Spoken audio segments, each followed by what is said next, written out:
Depuis 2 ans, je suis traitée comme une bonne à tout faire dans ma propre maison. Chaque dîner passé derrière la porte de la cuisine. Mon nom effacé de chaque projet familial. Et ces vacances, bien sûr, ne m'incluaient pas. Ma belle-fille m'a regardé droit dans les yeux, sa voix froide comme l'acier. Assurez-vous que les sols soient impeccables avant notre retour. Il n'y a pas de place pour les pois morts ici. Elle a jeté le trousseau de clés sur ma table en bois, comme on jette un pourboire. Je suis restée figée, humiliée. Mon fils a simplement haussé les épaules, les yeux rivés sur son téléphone, comme s'il n'avait rien entendu. Je ne reconnaissais plus le garçon que j'avais élevé au prix de nuits blanches et des revenus de ma petite papeterie. J'ai dégluti difficilement et esquissé un sourire amer. J'ai posé le dossier de propriété sur la table, juste à côté des clés. « Très bien, » ai-je dit doucement.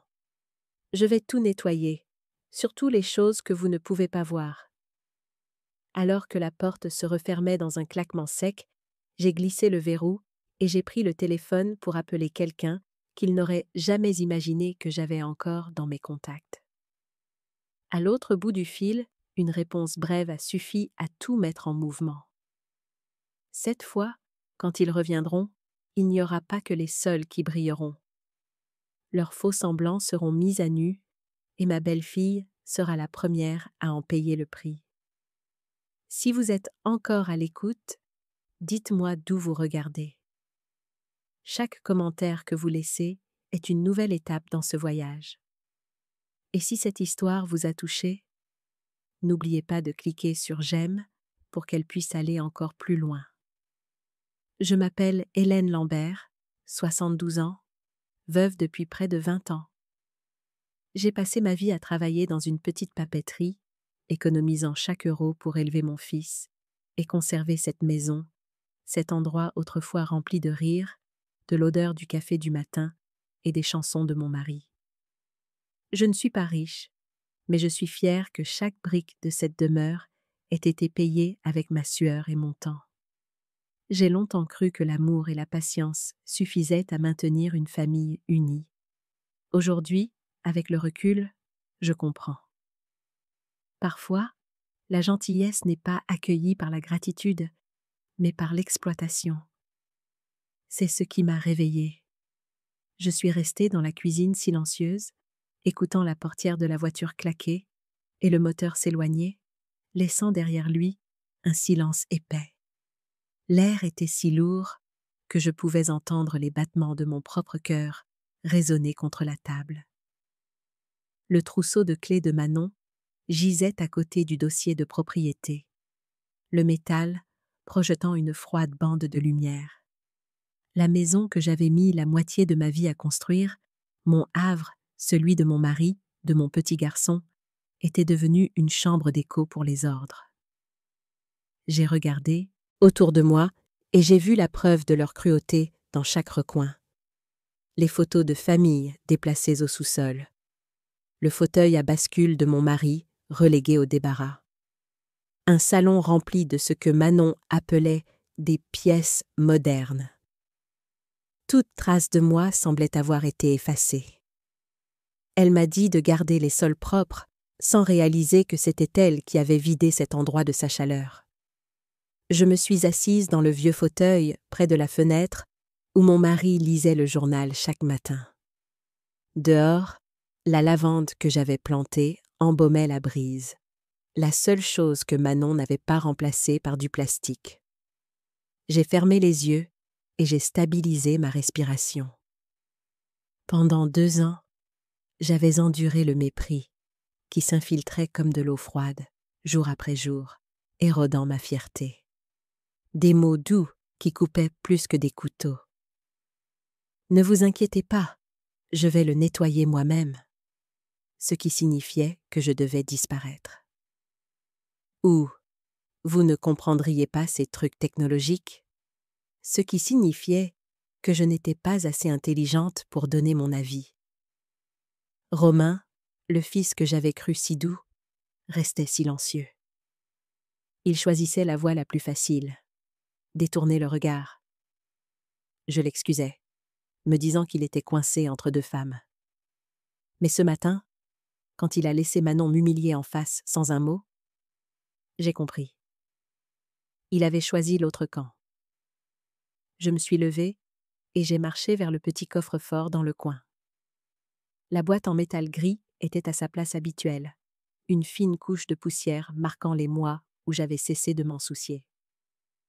J'ai tourné la clé, 3 clics doux, comme si je réveillais la pièce. À l'intérieur, les papiers étaient soigneusement classés.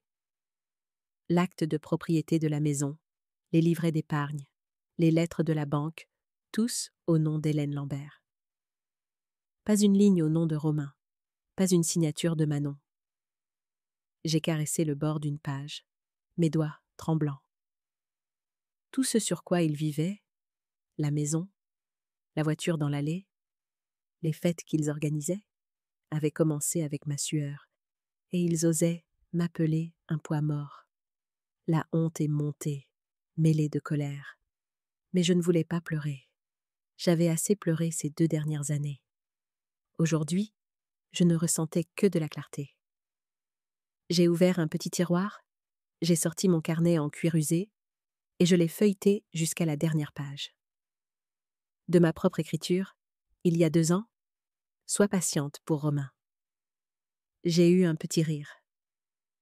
La patience jusqu'à aujourd'hui était plus que suffisante. J'ai tiré un trait en dessous et j'ai écrit « Il est temps ». L'horloge murale indiquait près de 11 heures du matin. Il serait reparti au moins 1 semaine. Manon l'avait dit à son ami au téléphone.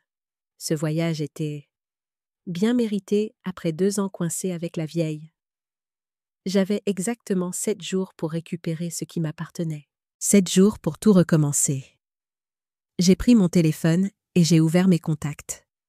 Tout en bas se trouvait le nom de Claire Morin, avec la mention « Ne pas contacter ». Je l'ai fixé longuement. Cela faisait 10 ans que je n'avais pas entendu la voix de ma sœur. La dernière fois, nous nous étions disputés à propos d'argent que Romain avait emprunté et jamais remboursé.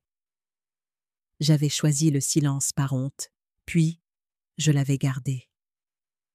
Mais aujourd'hui, la fierté n'avait plus sa place. J'ai pris une profonde inspiration et j'ai appuyé sur « Appeler ». 3 sonneries, puis une voix calme et posée. « Hélène ». Ma gorge s'est nouée. Je ne savais pas par où commencer. « J'ai besoin de toi », ai-je dit doucement. « C'est à propos de la maison. C'est grave. » Il y a eu une pause. J'entendais Claire respirer au bout du fil, calmement. Puis elle a dit « Je t'écoute, raconte-moi tout. » Je lui ai tout raconté, sans larmes, sans plainte, juste les faits. Manon. Comment elle s'était approprié mon espace. Comment Romain me traitait comme un fantôme. Quand j'ai eu fini, Claire est restée silencieuse un long moment. Enfin, a-t-elle dit, lentement et fermement. « Hélène, je te l'ai dit un jour. Le silence n'est pas de la gentillesse. Tu ne fais que leur céder ton pouvoir. Ça suffit. Maintenant, tu vas suivre mes instructions, étape par étape. Nous avons 7 jours. Pas un de plus. » 7 jours. Ce chiffre résonnait dans ma tête comme une promesse. Claire a dit que nous commencerions par un inventaire. Tous les biens, documents, objets de valeur.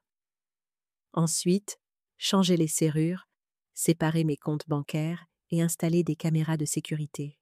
« Ne leur donne aucune raison de dire que tu as perdu la tête », m'a-t-elle prévenue. J'ai tout noté. Ma main ne tremblait plus. Le soir est tombé. La dernière lumière a baigné la table en bois, dorant les clés de Manon. Je les ai regardées une dernière fois, puis je les ai balayées dans une petite boîte. Dans mon esprit, tout est devenu clair, comme un vieux plan d'affaires. Des délais, des objectifs, de la discipline.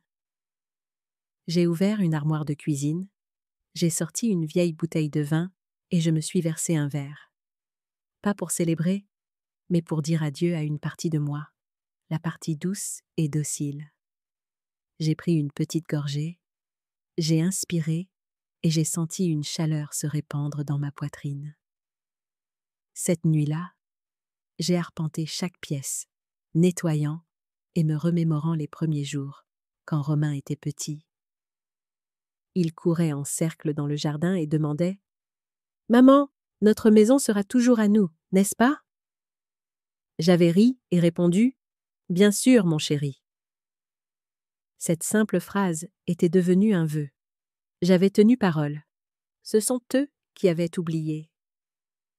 Vers minuit, j'ai scotché une petite note sur la porte d'entrée, les lettres stables et audacieuses. Jour 1, commencement. J'ai éteint les lumières et je me suis assise dans le noir, écoutant le vent se glisser sous la porte. 7 jours, me suis-je dit. 7 jours pour reprendre la maison, reprendre mon nom et tout nettoyer, même la saleté que l'on ne peut pas voir. Je n'ai pas pu dormir cette nuit-là. Chaque fois que je fermais les yeux, je voyais Manon jeter les clés sur la table, sa voix froide résonnant. Il n'y a pas de place pour les poids morts ici.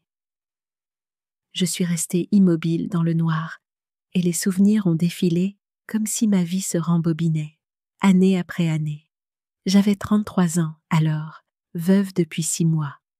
Richard, l'homme le plus gentil que j'ai jamais connu, était mort dans un accident en rentrant du travail. Une pluie battante, un camion qui a perdu le contrôle, et en un battement de cœur, mon monde s'est effondré. Je me souviens encore de l'odeur de l'imperméable du gendarme quand il a frappé à la porte, et des yeux effrayés de Romain dans l'embrasure, à seulement 10 ans, demandant « Où est papa, maman ?» Je n'avais pas de réponse. Les années qui ont suivi, j'ai vécu sur l'instinct de survie. Je me levais à 5 heures du matin, je préparais du café, j'enfilais une vieille chemise de Richard et je me rendais à l'entrepôt que j'avais loué et transformé en papeterie. C'était minuscule, juste assez d'espace pour des piles de papier d'imprimante, des stylos, des agrafes, quelques fournitures scolaires. Je l'avais appelée la plume d'or parce que je voulais que le nom de Richard vive quelque part. Au début, la boutique payait à peine le loyer, mais je n'ai pas abandonné.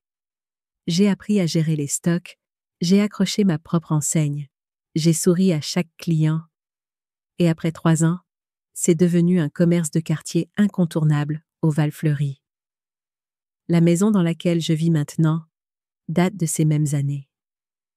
Je l'ai achetée avec l'assurance vie de Richard et le peu que j'avais économisé, payant mois après mois. Une petite maison à 2 étages, avec un revêtement couleur crème, un porche et un jardin rempli de lavande. J'ai toujours pensé que c'était la chose la plus précieuse que je laisserais à Romain. Pas pour l'argent, mais parce que chaque planche contenait l'amour et les larmes de ses parents. Quand Romain a été assez grand pour aller à l'université, j'ai pensé que je pourrais enfin me reposer un peu. Mais les frais de scolarité à Lyon étaient plus élevés que je ne l'avais imaginé. J'ai vendu la Renault Clio que Richard avait achetée avant de mourir et j'ai emprunté à une caisse de solidarité. Je me souviens du jour où Romain a reçu sa lettre d'admission. J'ai pleuré. Il m'a serré dans ses bras et a dit « Je te rembourserai tout quand j'aurai mon diplôme.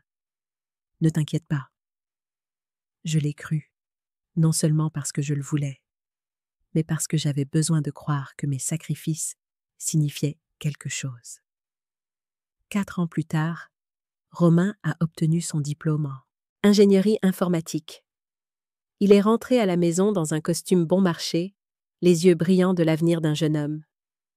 J'étais si heureuse que mes mains tremblaient en préparant son bœuf bourguignon préféré. Quelques mois plus tard, il a rencontré Manon. Et à partir de là, ma vie a commencé à changer d'une manière que je n'avais jamais anticipée.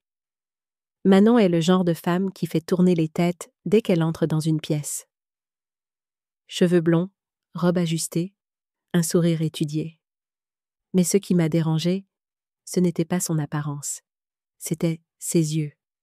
La façon dont elle a scanné ma maison lors de sa première visite, comme si elle en estimait le prix, pas comme une belle fille rencontrant sa famille. Quand j'ai apporté le thé, elle a eu un sourire narquois. Endroit confortable. Il faudrait probablement quelques mises à jour pour l'éclaircir un peu.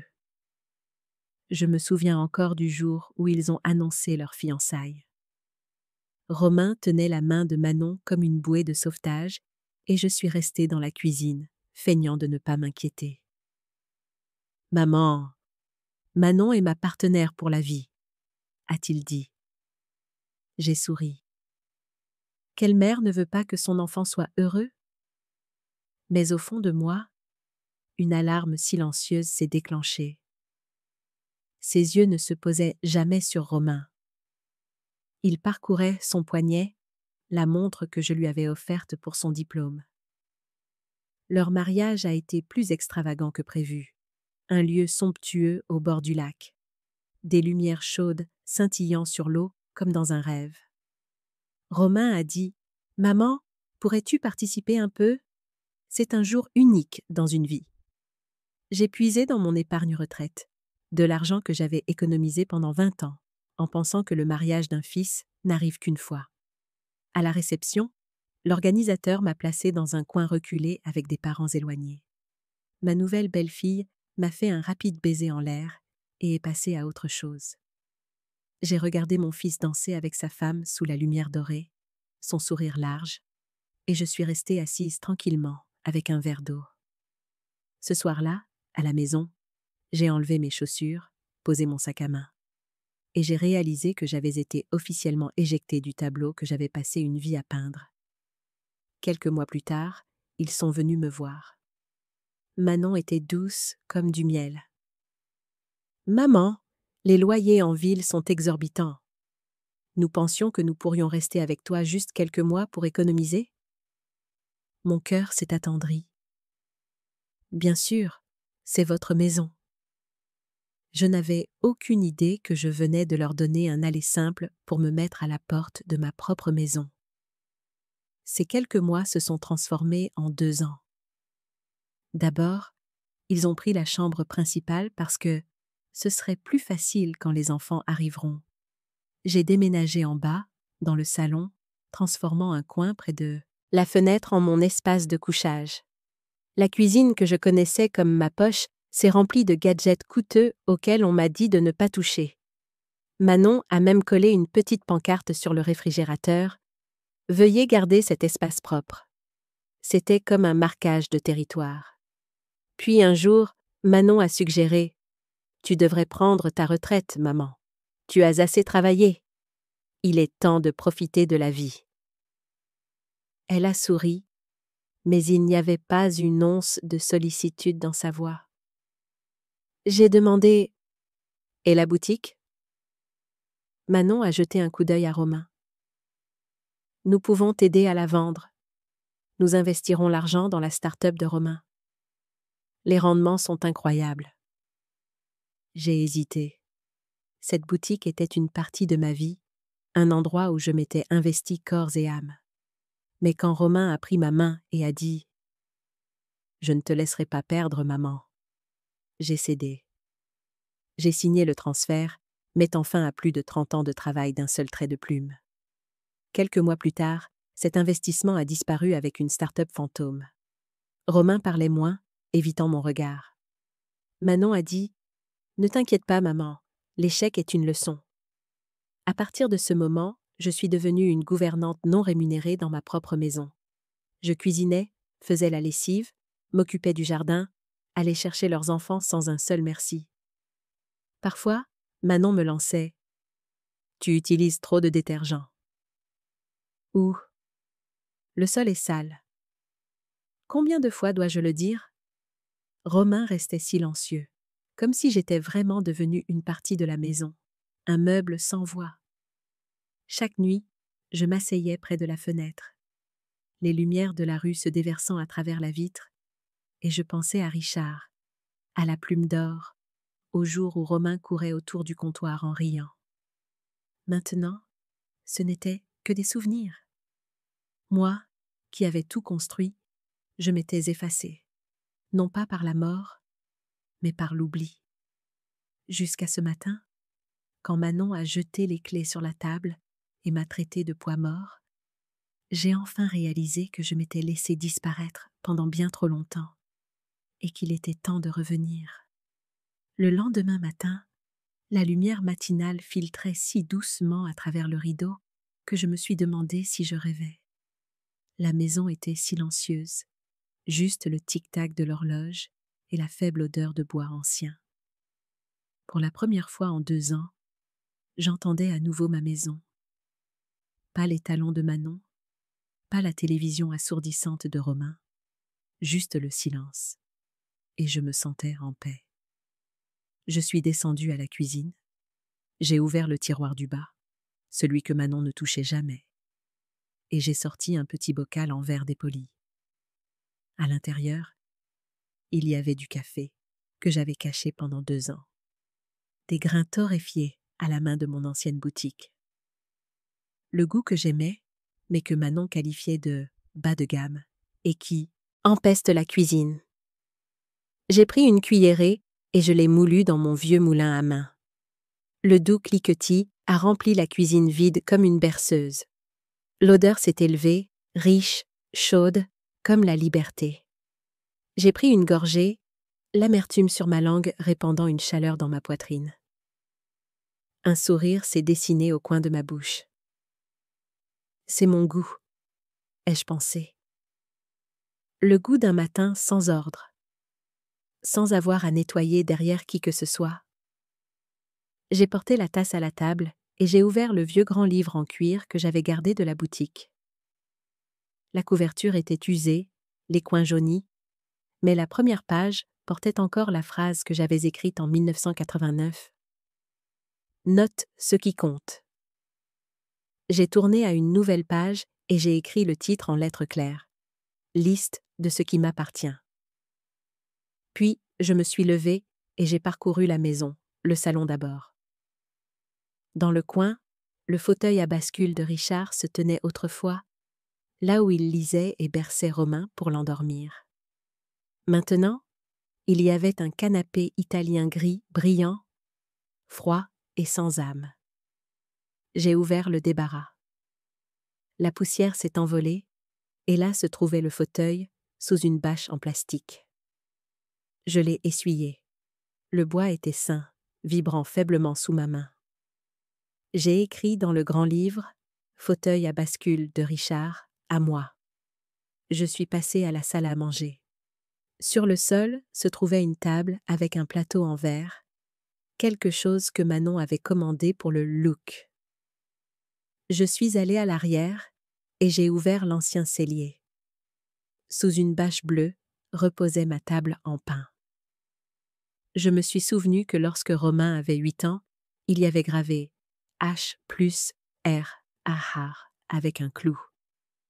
Je l'avais grondé à l'époque, mais cette nuit-là, j'avais repassé dessus avec un crayon pour que le temps ne l'efface pas. J'ai touché la gravure. Une fine poussière s'est accrochée à mes doigts et mon cœur s'est serré.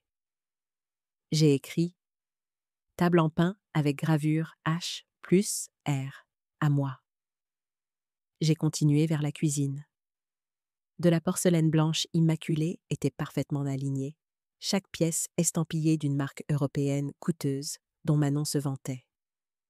J'ai ouvert l'armoire du bas et j'ai trouvé le service de vaisselle bleu et argent de ma mère entassé dans une boîte. Quelques pièces étaient ébréchées.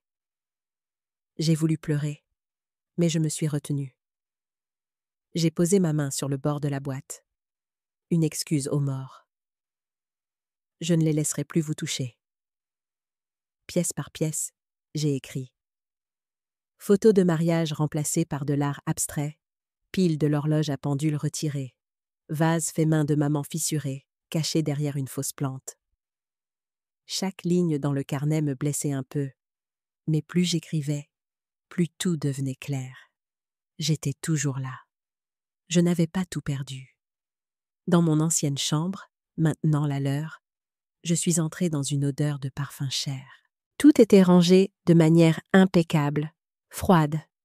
J'ai ouvert le tiroir de la table de nuit et j'ai trouvé une liasse de papier attachée avec un ruban. À l'intérieur, des courriels imprimés. Mon estomac s'est noué. En haut, expéditeur. Manon Leclerc. Destinataire, Romain Lambert. J'ai lu, les yeux fixés sur chaque ligne. Romain, j'ai presque convaincu ta mère de signer une procuration totale. Dis simplement que c'est pour faciliter les finances quand elle sera plus fragile. Ne t'inquiète pas, elle ne comprend rien à tout ça.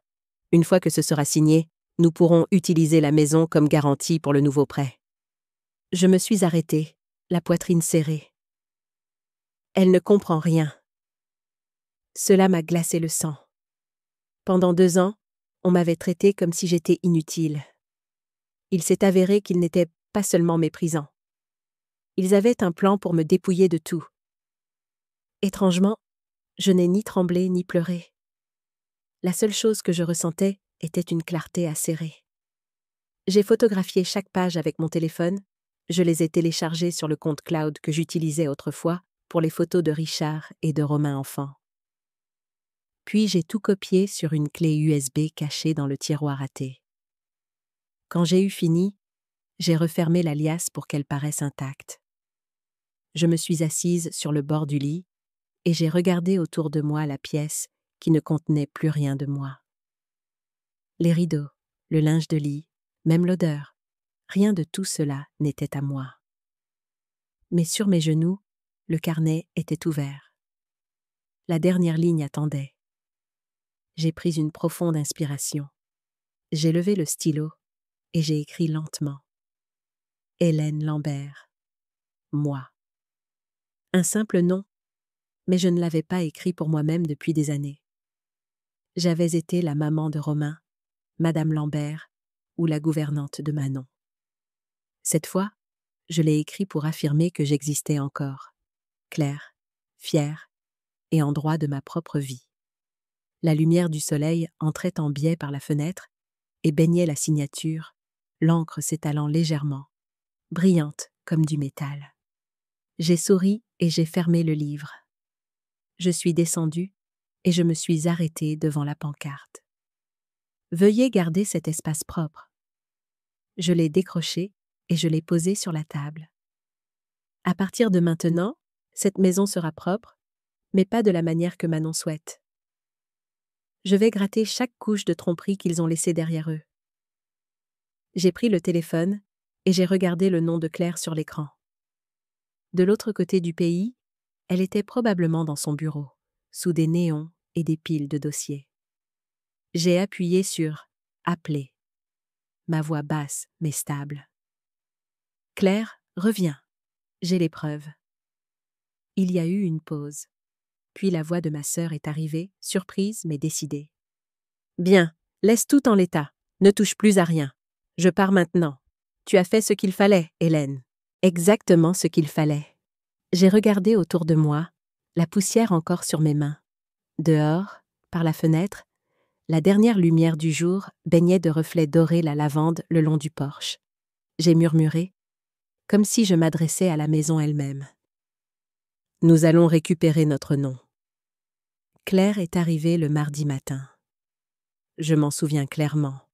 La lumière du soleil étincelant sur les marches, la brise du jardin de lavande flottant sur le porche, et sa vieille berline s'arrêtant doucement devant le portail.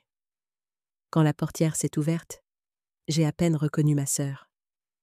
Ses cheveux avaient plus de gris, mais ses yeux étaient les mêmes, vifs, perçants, résolus.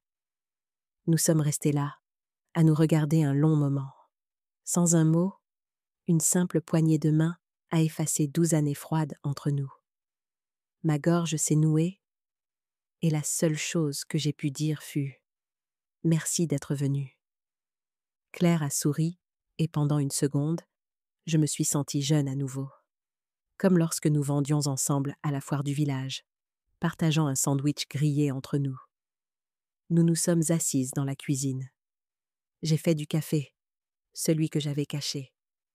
Claire a pris une gorgée et a hoché la tête. « Tu as toujours le même goût. » Puis, elle a posé sa mallette sur la table et a ouvert un épais dossier. « Maintenant, Raconte-moi tout. Je lui ai raconté toute l'histoire, depuis le jour où Romain et Manon ont emménagé jusqu'au moment où j'ai trouvé les courriels. Claire n'a pas interrompu. Elle a juste pris des notes, hochant la tête de temps en temps. Quand j'ai eu fini, elle est restée silencieuse un instant, puis a dit « Je m'en doutais. Il me doit 7 000 €. Il n'a pas remboursé un centime. » Je me suis figée. « Romain te doit de l'argent ? Depuis quand ? » « Environ 3 ans, » a répondu Claire d'un ton égal. « Il a dit qu'il avait besoin d'argent pour investir dans une start-up. Je l'ai cru, alors je lui ai prêté. Puis Manon a appelé et m'a dit de ne pas me mêler de leurs affaires familiales privées. Elle a même ajouté « Les gens comme vous ne font que compliquer les choses. » Claire a haussé les épaules. La dernière fois que je suis allée à leur appartement, Manon m'a mise à la porte. Une douleur sourde m'a oppressé la poitrine. Pas seulement à cause de la dette, mais parce que mon fils avait laissé sa femme insulter sa propre tante. Claire a posé une main sur mon épaule, sa voix s'adoucissant. « Ne pleure pas. Nous devons rester lucides. Ce qui compte, c'est que tu as encore le contrôle. » Elle a sorti une copie de l'acte de propriété. « J'ai vérifié, » a dit Claire en appuyant son doigt sur la ligne en gras. « Propriétaire unique, Hélène Lambert. Ils n'ont aucun droit légal. Romain et Manon sont des invités à titre verbal. Pas de contrat, pas d'accord. Tu as le plein pouvoir. » J'ai expiré. En partie soulagée, en partie avec une boule dans la gorge que je ne pouvais pas avaler. « Je ne veux pas que cela devienne une guerre. Parfois, pour te protéger, tu dois être prête pour une guerre, » a dit Claire. Sa voix n'était pas dure, juste assez ferme pour me stabiliser. Nous avons commencé à élaborer un plan. Claire a ouvert un carnet et a divisé la page en 2 colonnes, affaires et faits. La première ligne qu'elle a écrite: remplacer toutes les serrures. Pas seulement la porte d'entrée, mais aussi la porte de derrière, le garage et la cave. Elle a dit: Manon a peut-être un double. Nous ne laissons aucune entrée possible.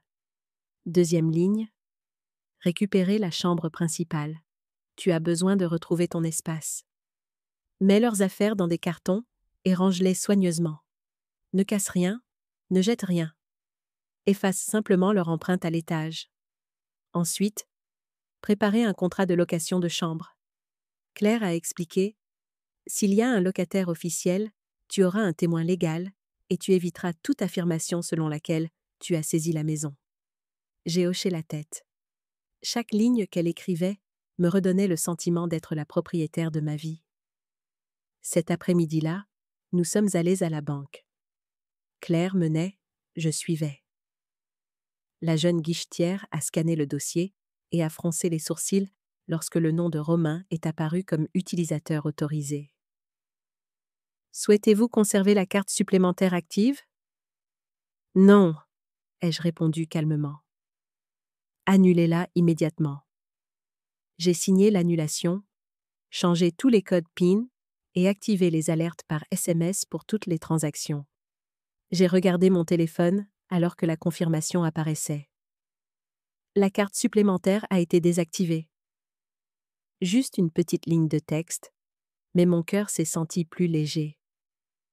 Pendant 2 ans, je ne savais pas combien de fois Romain avait retiré de l'argent pour aider maman avec les factures.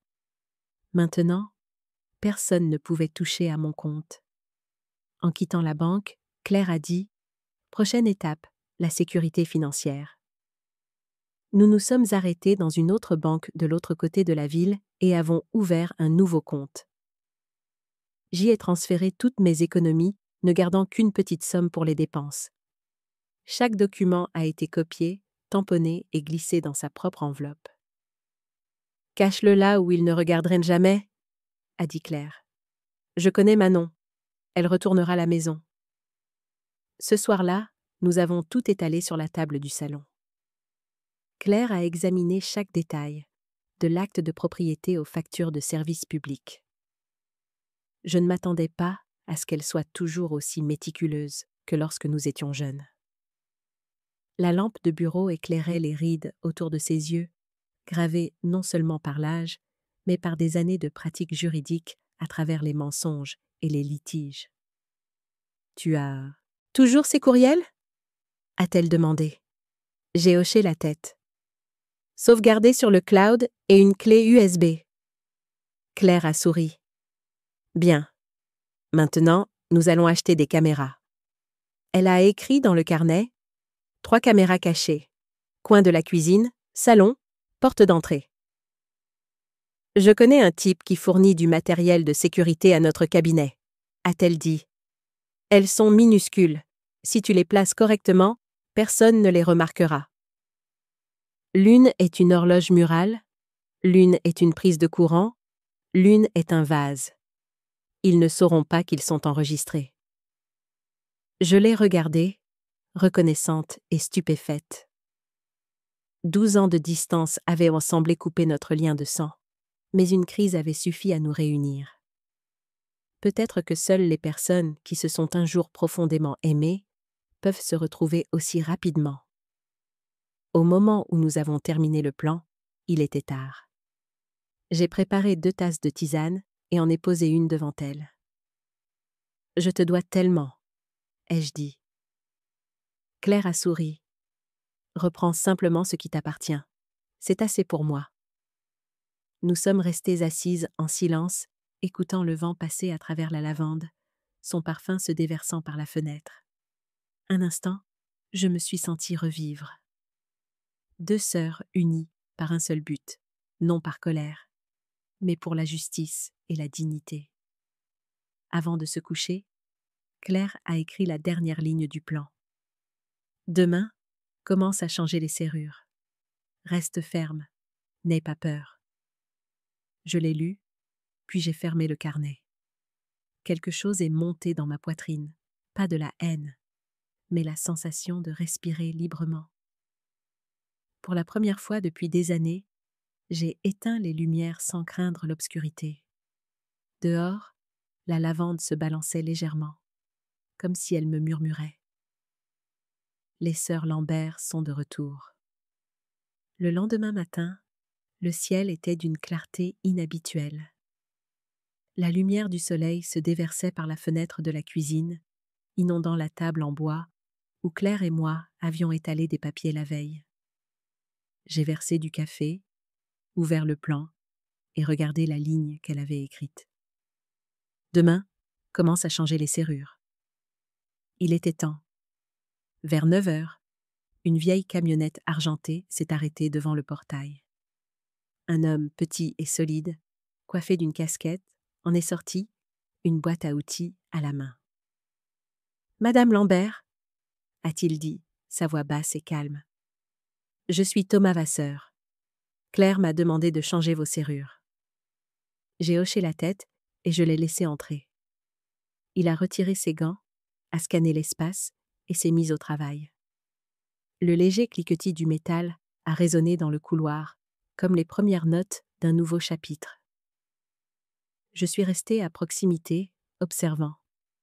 Chaque fois qu'il retirait une vieille serrure, je me sentais un peu plus légère, comme si chaque serrure était un souvenir retenu, enfin libéré pour respirer. Il travaillait avec soin, sans se presser, parlant à peine.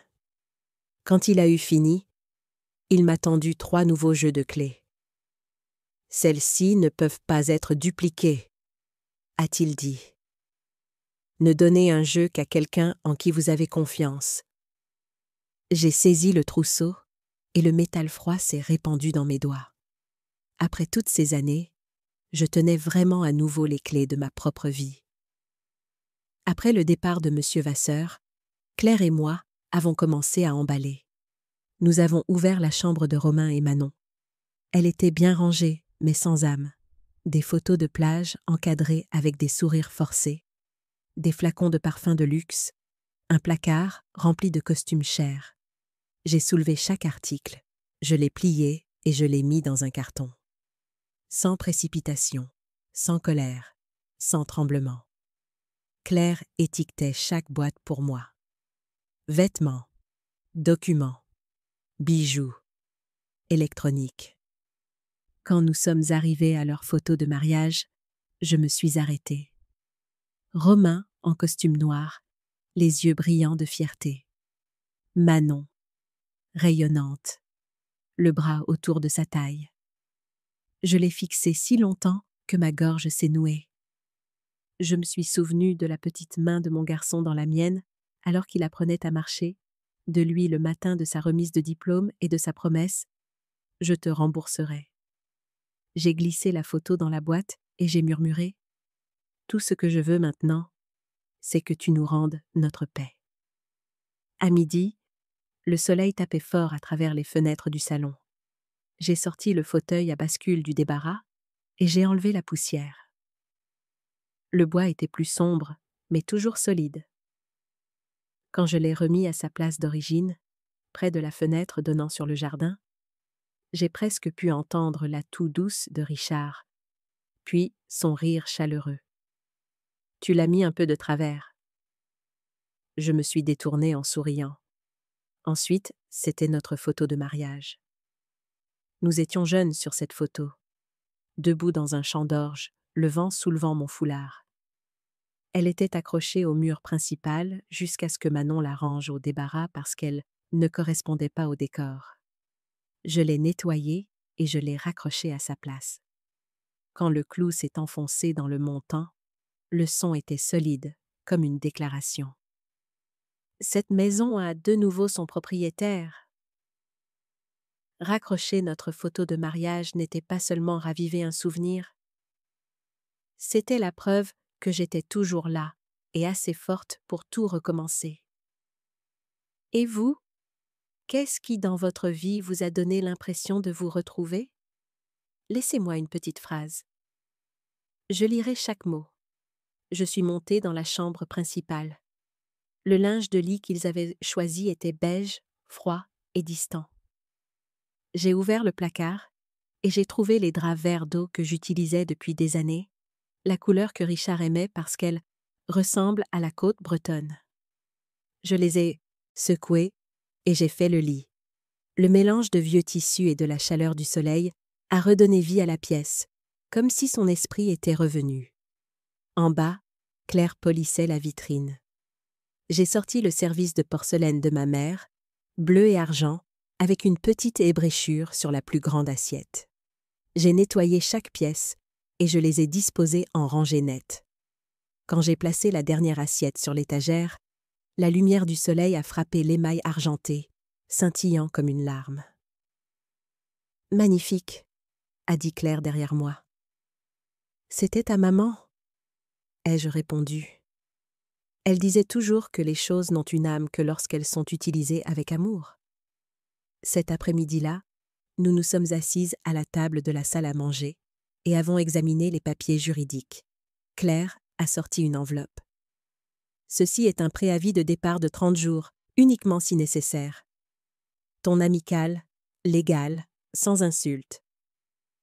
J'ai tenu le papier et j'ai lu la première ligne. Cher Romain et Manon Lambert, conformément au droit de propriété, je ne savais pas si j'en aurais un jour besoin, mais l'avoir me rassurait. Alors que le soleil se couchait, je suis sortie sur le porche et j'ai regardé la lavande se balancer. Les grillons ont commencé leur chœur dans l'obscurité. J'ai pris mon téléphone et j'ai appelé 3 personnes à qui je n'avais pas parlé depuis longtemps. Madame Langevin, c'est Hélène. Oui, je vais bien. Je voulais juste vous demander, si nécessaire, pourriez-vous confirmer que je suis la propriétaire? Elle a ri, d'un rire chaud et rauque. Hélène, je vis à côté de vous depuis plus de 20 ans. Tout le monde sait que cette maison était la vôtre. Ensuite, j'ai appelé Monsieur Carpentier, le propriétaire du magasin de peinture qui avait réparé ma clôture. Il a répondu immédiatement. Bien sûr, Madame Lambert, j'ai encore une facture avec votre nom et votre signature de 2015. Enfin, Mademoiselle Dubois, une cliente de longue date de ma papeterie, a dit doucement. Ne vous inquiétez pas, je témoignerai si nécessaire. Les gens comme Manon ne se soucient que de l'argent, mais la loi est toujours du côté de ceux qui sont sincères. Je les ai tous remerciés. Quand le dernier appel s'est terminé, j'ai posé le téléphone et je me suis sentie plus légère. Les bonnes personnes étaient toujours autour de moi. Je les avais juste oubliées pendant trop longtemps. Cette nuit-là, Claire et moi nous sommes assises sur le porche avec une tisane. Le clair de lune baignait le bois. La lavande flottait dans l'air. J'ai dit doucement, « Je me sens un peu coupable, même en sachant que j'ai raison. Ça fait mal de penser à Romain. » Claire m'a regardée avec un sourire, à la fois gentil et inflexible. « Tu n'es pas cruelle, Hélène. Tu réclames ce qui t'appartient. Nous savons toutes les deux que si tu ne le fais pas, ils prendront beaucoup plus ta réputation, ta dignité. » J'ai hoché la tête, les yeux me piquant. Elle avait raison. L'amour n'est pas une excuse pour se laisser piétiner. Peut-être que, pour la première fois de ma vie, j'apprends à m'aimer. Quand Claire est allée se coucher, j'ai ouvert mon carnet et j'ai ajouté la dernière ligne de la journée. Jour 6. La maison est propre. Mon cœur ne l'est pas. J'ai regardé autour de moi. La maison était silencieuse, chaleureuse. Tout était revenu à sa place. Le fauteuil à bascule, les photos, la porcelaine, les draps verts d'eau. Tout respirait les gens qui avaient vécu ici, pas ceux qui avaient pris le contrôle. J'ai éteint les lumières, ne laissant que la petite lampe du couloir. Sa douce lumière dorée tombait sur le mur et éclairait le H+R gravé sur la table en bois. Je l'ai touché et j'ai souri. « Tu vois, Richard ?» ai-je murmuré. Notre maison nous est enfin revenue. Dimanche matin, la lumière du soleil filtrait à travers les rideaux blancs et peignait la cuisine en or. Je venais de verser du café quand j'ai entendu une voiture devant le portail. Claire est sortie, tirant une petite valise, et à côté d'elle se trouvait une jeune femme, petite, les cheveux bruns en queue de cheval haute, les yeux vifs, comme si elle souriait toujours. « Hélène, voici Samantha Ruiz, » a dit Claire. « Elle est infirmière stagiaire à l'hôpital de la ville et a besoin d'une chambre à proximité. J'ai pensé que la voir ici te donnerait un témoin et moins de solitude. » J'ai légèrement froncé les sourcils. « Louée à une étrangère? Tu es sûre? » Claire a souri.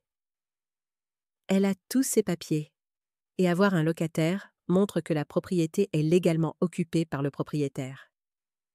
Elle a insisté sur ces 4 derniers mots. J'ai compris que c'était une mesure défensive intelligente. Samantha s'est avancée, sa voix douce. « Bonjour, Madame Lambert. Vous vous souvenez de la foire de la papeterie du Val-Fleury en 2008 ? Ma mère avait un petit stand à côté du vôtre. Vous l'avez aidée à réparer une pancarte qui était tombée. Vous lui avez même prêté votre marqueur pour qu'elle puisse la réécrire.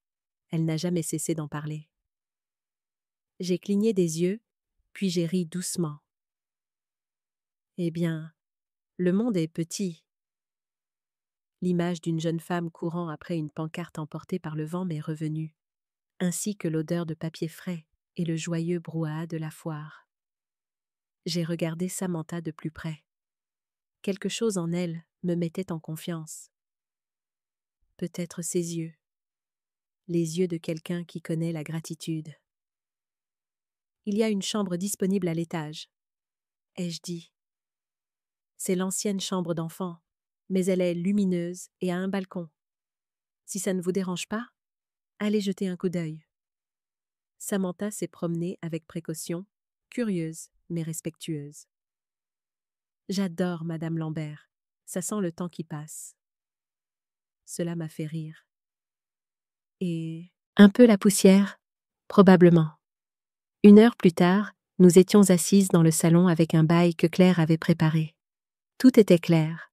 Un contrat de 12 mois, un loyer symbolique, Le respect de la vie privée, les conditions d'annulation, tout était légal. Samantha a signé la première. J'ai signé après elle, la main un peu tremblante, mais ferme. Claire a glissé le bail dans une pochette en plastique et a dit doucement « Maintenant, votre maison est légalement occupée. Si Romain ou Manon se présentent, ils ne pourront pas prétendre qu'elle est vide. » J'ai hoché la tête, me sentant comme si j'avais planté un petit drapeau sur mon propre terrain. Pas pour conquérir, mais pour déclarer « Je suis toujours là ». Le déjeuner a été étrange, de la meilleure des manières. La cuisine n'avait pas entendu de rire comme cela depuis des lustres.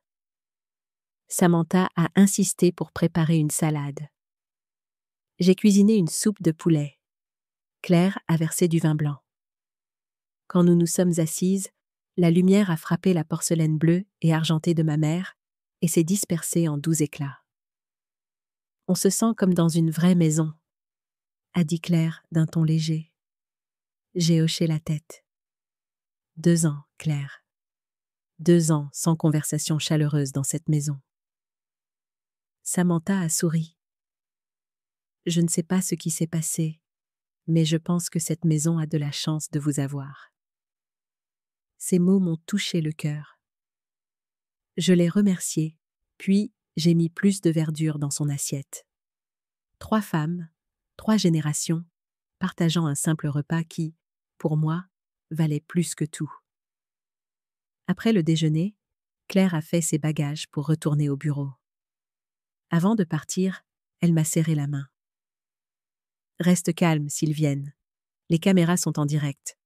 Laisse simplement la vérité faire son travail. » J'ai hoché la tête, bien que mon cœur battait la chamade. Je savais que cette paix n'était que temporaire. Vers 15 heures, alors que je triais des papiers, mon téléphone a vibré. Un texto de Romain. « Nous sommes de retour à 17 heures. Ouvre la porte. » Les mots ont glacé mes mains. J'ai regardé l'horloge. 2 heures. Claire avait dit que leur retour n'était qu'une question de temps, mais je ne m'attendais pas à ce que ce soit si tôt. J'ai pris une profonde inspiration et je me suis forcée à rester calme. D'abord, j'ai ouvert mon ordinateur portable et j'ai vérifié les caméras. Les 3 unités cachées fonctionnaient. Coin du salon, cuisine, porte d'entrée. J'ai sauvegardé les images actuelles, puis j'ai sorti le dossier de preuves. Documents, copies de courriel, relevé bancaire, le bail de Samantha. J'ai placé le dossier bleu soigné sur la table. Samantha est descendue et m'a vu ranger. « Ça va ?» J'ai souri, bien que mes lèvres tremblaient un peu. « Tu peux rester dans ta chambre jusqu'à ce qu'ils partent. Tout ira bien. » Elle a hoché la tête sans insister. Elle sentait la vague monter. J'ai passé le reste de l'après-midi à me recentrer. J'ai essuyé la table, j'ai ajusté le fauteuil à bascule, j'ai redressé la photo de mariage. Chaque petit geste m'apaisait, comme si je ne rangeais pas seulement l'espace, mais aussi mon esprit. Vers 16h30, j'ai entendu une voiture au loin. Mon cœur s'est mis à battre à tout rompre, chaque battement fort dans ma poitrine. Je me suis levée, j'ai ajusté ma chemise et je suis allée à la fenêtre. Leur SUV familier s'est arrêté devant le portail. Manon est sortie la première, les cheveux brillants au soleil, des lunettes de soleil sombre sur le nez. Romain a suivi avec une valise, l'air fatigué. J'ai regardé à travers le rideau. Pas de colère, pas de tremblement, seulement une tristesse tranquille. Cette maison avait été autrefois l'endroit où j'ouvrais les bras pour les accueillir. Maintenant, c'était là que je devais tracer une ligne pour préserver la paix. Je me suis tournée vers l'écran de mon téléphone. La caméra de la porte d'entrée les montrait en train d'essayer des clés. Le cliquetis du métal s'est répété encore et encore. J'ai retenu mon souffle 1 minute, puis 2. Ils ont essayé une autre clé. Toujours rien. Manon a commencé à marmonner. Son visage s'est crispé. Romain a essayé une fois de plus. Le métal a raclé fort. Rien. J'ai regardé l'heure. 17h moins 10. Puis la sonnette a retenti. 1 fois, 2 fois, 3 fois. Le son a traversé la maison, a résonné dans les escaliers, se mêlant au battement de mon cœur. Samantha a jeté un coup d'œil en bas. « Madame Lambert, quelqu'un est à la porte. »« Je sais, » ai-je dit doucement. Je me suis approchée du miroir près de l'entrée et je me suis regardée. Mon visage avait des rides, mais mes yeux étaient plus brillants que jamais. À ce moment-là, j'ai réalisé que les nouvelles serrures n'étaient pas seulement pour les portes. Elles étaient pour moi. Je n'étais plus la femme qui apaise, qui craint ou qui essaie de plaire à tout le monde.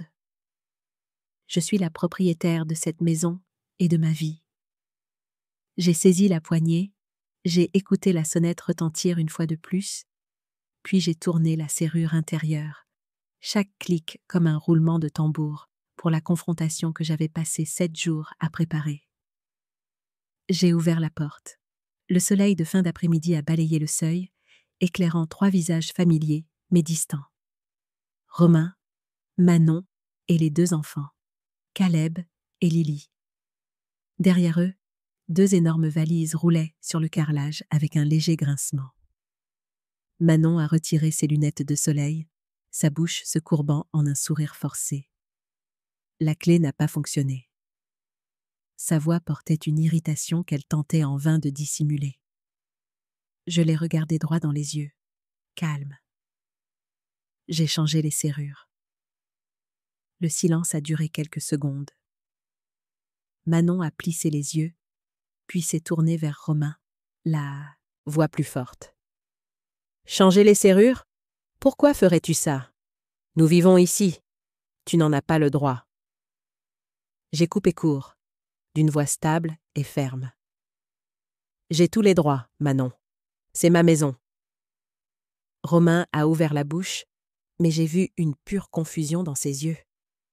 Il n'avait pas encore compris ce qui se passait, ou peut-être ne pouvait-il pas croire que je l'avais vraiment fait.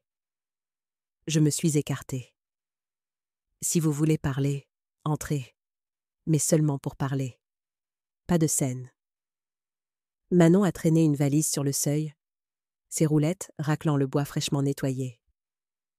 Romain a suivi, les enfants se tenant la main, les yeux écarquillés. Dès qu'ils sont entrés dans le salon, Manon s'est arrêtée net. À l'intérieur, Claire était assise dans le fauteuil à bascule de Richard, un dossier à la main.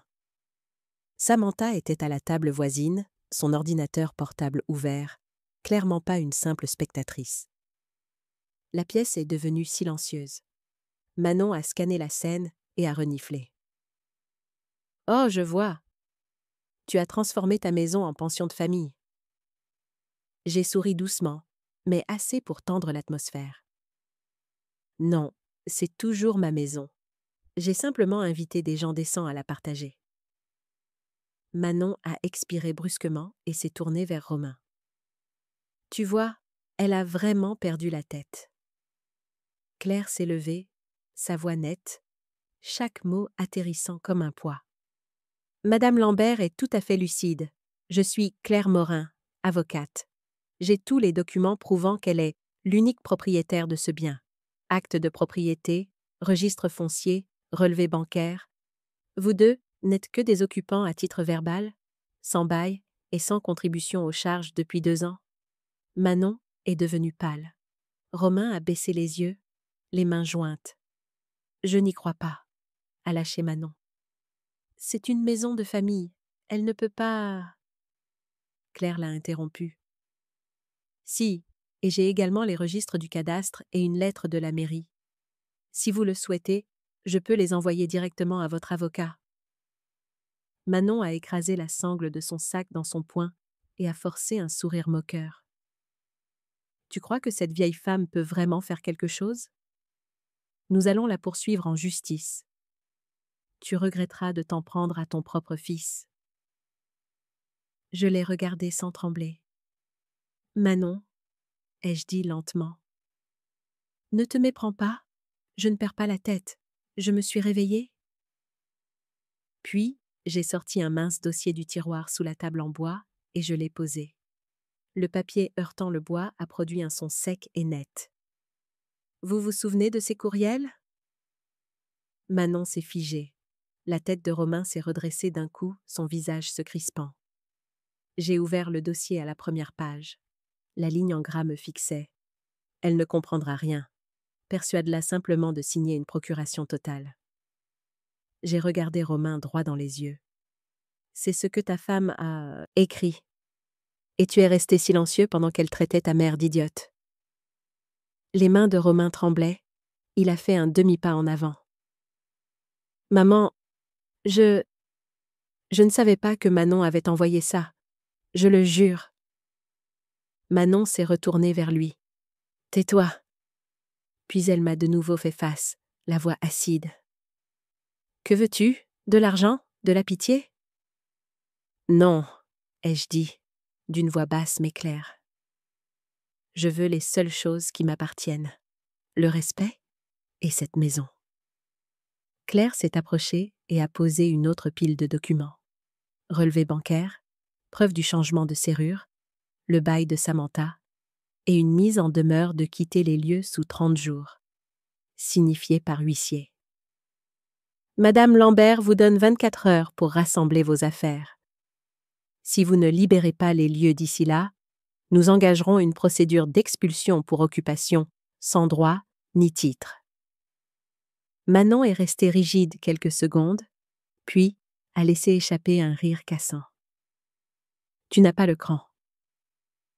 Essayez-moi, a dit Claire, calme comme la glace. Romain n'a rien dit. Il a regardé autour de la pièce, les objets familiers maintenant restaurés. Le fauteuil à bascule de son père, la porcelaine de ma mère, notre photo de mariage de retour à sa place. La scène reflétait une seule vérité.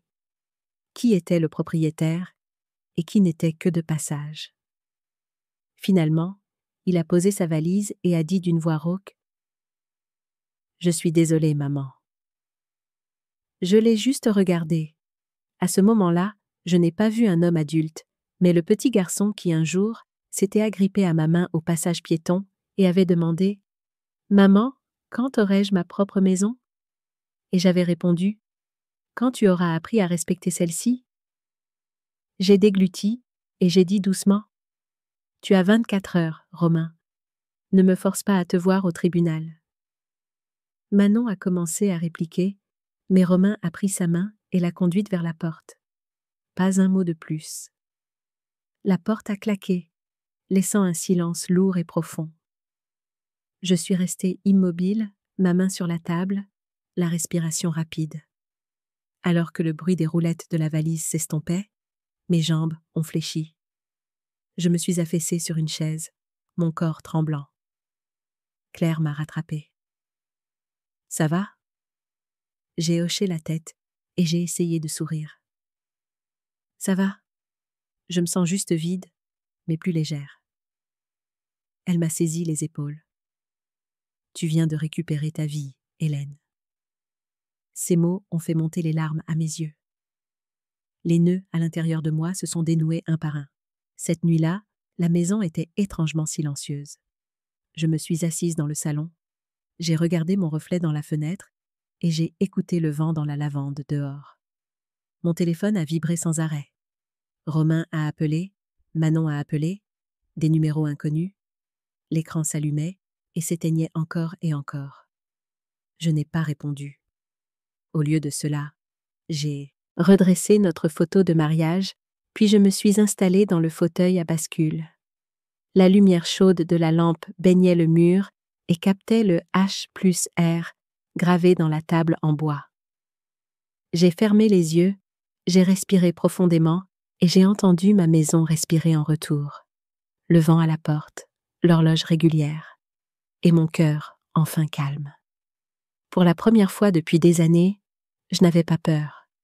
Tout ce qui restait était une femme qui sait exactement qui elle est et qui a tout repris. 3 jours plus tard, la véritable tempête a éclaté. Ce matin-là, je venais de préparer du thé quand mon téléphone a explosé. Les notifications affluaient, pas des textos personnels, mais des centaines de commentaires sur une publication sur les réseaux sociaux. Je l'ai ouverte et mon cœur s'est serré. Sur l'écran, il y avait mes 2 petits-enfants, Caleb et Lily, blottis sur un canapé, les yeux rouges. La légende au-dessus, suffisante et moralisatrice, était de Manon. Qui aurait cru qu'une grand-mère pouvait être si cruelle? Elle a mis son fils et ses 2 jeunes petits-enfants dehors sous la pluie au milieu de la nuit. Que Dieu vienne en aide aux égarés. En dessous, un flot de commentaires furieux. C'est un monstre, vieille et méchante. Pauvres enfants, imaginez avoir une mère comme ça. Je suis restée assise, ma tasse de thé tremblant. La vue des enfants me faisait mal, mais pire encore était de voir mon visage identifié comme la grand-mère maléfique. Je n'étais pas en colère, juste vide, comme si la dignité de toute une vie avait été traînée dans la boue. Claire est entrée, a vu mon téléphone et a jeté un coup d'œil à l'écran. Elle a soupiré. Je me doutais bien qu'elle en arriverait là. Si les gens croient ça, j'ai tout perdu. Ai-je dit doucement. Personne n'a besoin de preuves, juste d'une histoire.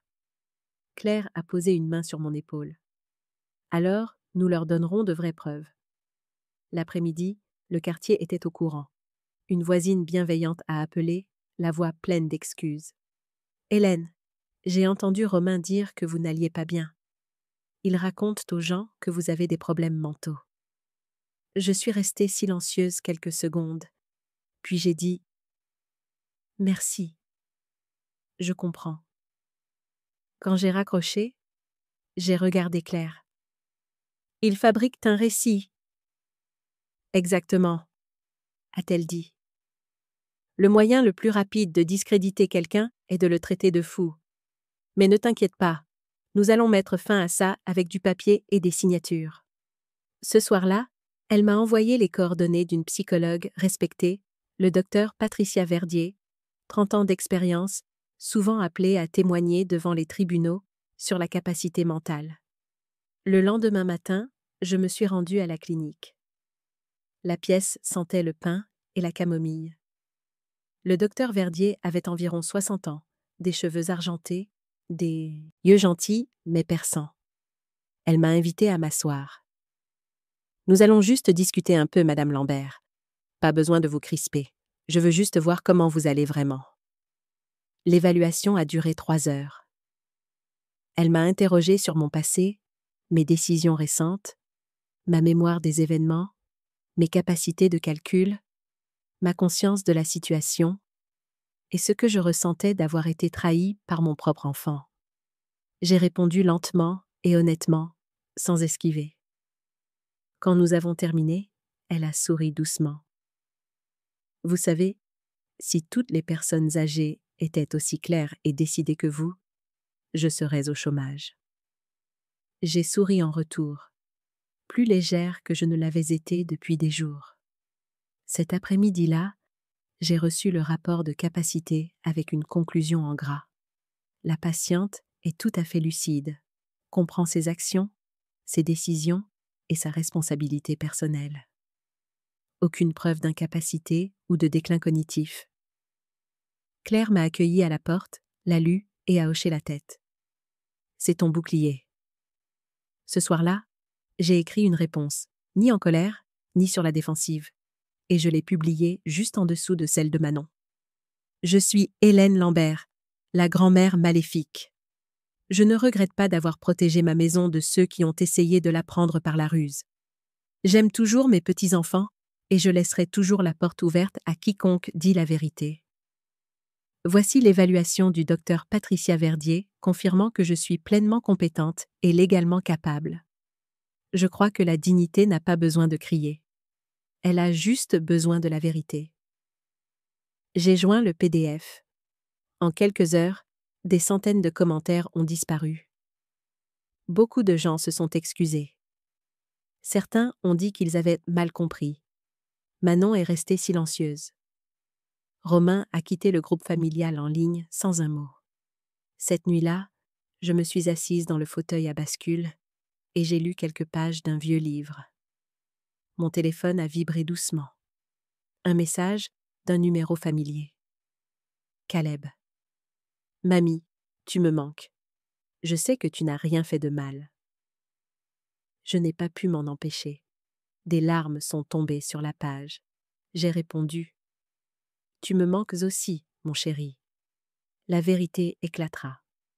Le lendemain matin, alors que je versais du thé, la sonnette a retenti. Je suis sortie pour trouver Caleb et Lily devant le portail, chacun avec un petit sac à dos. Caleb a levé les yeux, plus sérieux que ses 12 ans. « Mamie, nous avons pris un VTC. S'il te plaît, ne le dis pas à maman et papa. » J'ai eu le souffle coupé. « Vous vous êtes enfuis ?» Il a secoué la tête. « Non, nous voulons juste dire la vérité. Ils se sont disputés hier soir. Je les ai entendus prévoir de faire de faux papiers, disant que tu n'es pas compétente. Je l'ai enregistré. » Il a sorti son téléphone et a joué un court clip. La voix de Manon. « J'ai un contact qui peut faire les dossiers médicaux. Avec le diagnostic, nous pourrons demander la tutelle. » J'ai eu froid dans le dos.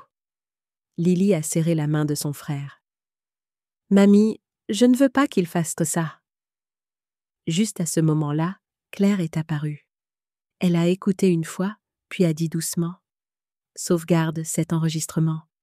C'est une preuve vivante. » Elle a ouvert une nouvelle application d'enregistrement et a demandé à Caleb de tout raconter. Date, heure, détail, lieu. Il a parlé clairement, la voix tremblante mais ferme. Quand il a eu fini, Claire a posé une main sur son épaule. « Tu as très bien fait. » 1 heure plus tard, on a martelé à la porte, des coups secs et furieux. Sur l'écran de la caméra de la porte d'entrée, Romain et Manon se tenaient dehors, les visages blêmes. Manon frappait à la porte, la voix stridente. « Maman, ouvre! Les enfants sont là, n'est-ce pas? Rends-les-nous !» Je me suis approchée et j'ai entrouvert la porte. Ils sont en sécurité. Personne ne les retient. Manon s'est jetée en avant, mais Caleb s'est interposé entre nous. Il l'a regardé droit dans les yeux et a dit, d'une voix stable, « J'ai tout entendu, maman. Je sais ce que tu prévoyais pour mamie. Je l'ai enregistré. » L'air est devenu vide, silencieux. Manon a ouvert la bouche, mais aucun son n'est sorti. Romain se tenait derrière elle, blanc comme un linge. Je les ai regardés tous les trois, 2 adultes et un enfant, et cela m'a frappée. Parfois, la vérité n'a pas besoin de crier. Elle a seulement besoin d'être dite par le plus innocent de la pièce. Manon a reculé, les yeux fuyants. Romain a pris sa main et a murmuré. « Allons-y. » La porte s'est refermée. J'ai entendu le moteur démarrer, puis s'éloigner. Caleb s'est tourné vers moi.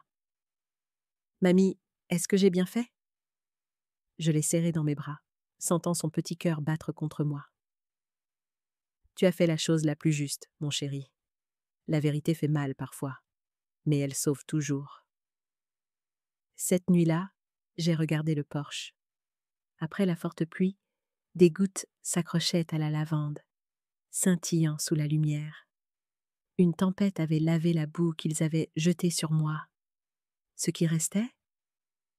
Un honneur propre et un cœur tranquille. 3 jours après que Caleb a apporté l'enregistrement, je pensais que le pire était passé. Mais la paix peut être un mince brouillard sur un ravin profond, prêt à s'ouvrir. Claire est venue en voiture à la 1re heure.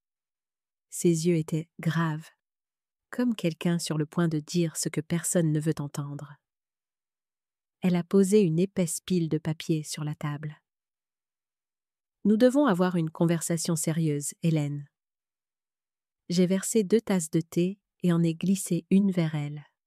« Encore des nouvelles? » ?»« Oui, et pas des bonnes. » Elle a ouvert le dossier, des pages d'impression denses et de chiffres, estampillé du logo d'un nom tape à l'œil, Summit Future Investments SARL.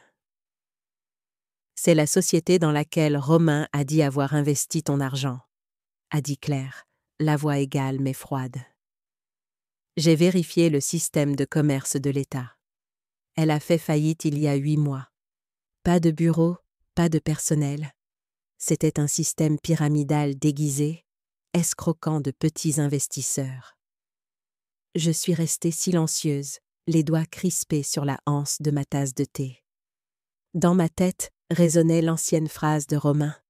« Maman, cette société a tellement de potentiel. Sois juste patiente. » Je l'avais cru avec tout l'amour et la fierté d'une mère. Claire a continué. Ils ont plus de 18 000 € de dettes sur des cartes de crédit et ont été classés à haut risque. Les banques surveillent. En d'autres termes, ils ne peuvent pas emprunter, ne peuvent pas louer et pourraient être poursuivis en justice s'ils manquent des paiements. Mon estomac s'est noué de douleur et de honte. Alors, ils ont vécu de mon argent pendant tout ce temps. Claire a hoché la tête, me regardant dans les yeux. Et plus encore. J'ai trouvé une fausse demande de prêt hypothécaire déposée à ta banque il y a 2 mois. Elle mentionne comme copropriétaires Hélène et Romain Lambert avec ta signature.